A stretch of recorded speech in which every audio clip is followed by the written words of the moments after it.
Welcome back, history buffs and mystery lovers. Today we're diving into the strange world of Lady Wonder, a horse billed as the psychic marvel of the 20th century. Born on February 9, 1924 in Richmond, Virginia, this mare wasn't your average farm animal. Adopted by Claudia and Clarence Fonda, Lady was bottle-fed and raised like family. Claudia soon noticed something eerie. Lady seemed to know what she was thinking. Was this horse reading her mind? That question would spark a phenomenon that drew crowds and stumped scientists. It all started with a simple game. Claudia taught Lady to spell and count using children's wooden blocks. Lady would nudge them with her nose to answer questions. Clarence built a typewriter, a contraption with padded keys that flipped up tin cards when Lady pressed them. Suddenly this horse was typing out answers. By the late 1920s, people were flocking to the Fonda farm, paying $1 each to ask Lady 3 questions. Over her lifetime, more than 150,000 visitors showed up, some curious, some desperate for answers. Lady's fame exploded with jaw-dropping claims. In 1927, she supposedly predicted Gene Tunney's boxing win over Jack Dempsey.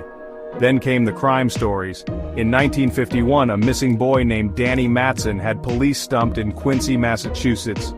Lady spelled out Pittsfield Water Wheel, close enough to Field and Wildwater Pit, a quarry where the boy's body was found. In 1952, she pointed to the DuPage River for 2 lost kids in Illinois. Months later, their bodies turned up there. But she wasn't perfect. Another case that year saw her predict a boy was alive in Kansas, only for his remains to surface near home. Psychic gift or lucky guess? You decide. Scientists couldn't resist. J.B. Rhine, a parapsychology pioneer from Duke University, tested Lady in 1927 and 28. At first, he was stunned. She only got answers right when someone in the room knew them, hinting at telepathy. But later he noticed her magic faded without Claudia nearby. Was Claudia signaling her? Magician Milbourne Christopher thought so.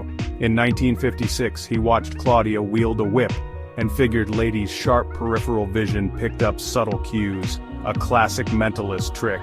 Skeptics like John Scarn agreed, calling it a clever act, while others marveled at her skills regardless. Lady wasn't just a performer, she was a local legend.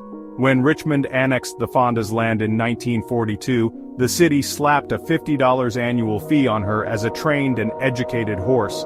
Cheaper than taxing her as a fortune teller, she kept typing until March 19, 1957, when she passed away at 33. Her grave sits in a Richmond pet cemetery, a quiet end to a loud life. Claudia, heartbroken, died 2 years later. So what's the truth? Was Lady Wonder a psychic prodigy, tuning into thoughts like a 4-legged ESP machine, or was she a brilliantly trained horse reading her trainer's moves like a pro? Maybe it's a bit of both, a story of human hope, animal smarts, and a mystery that refuses to die. Hit that like button if you're team psychic, comment team trick if you're a skeptic, and subscribe for more wild tales from the past.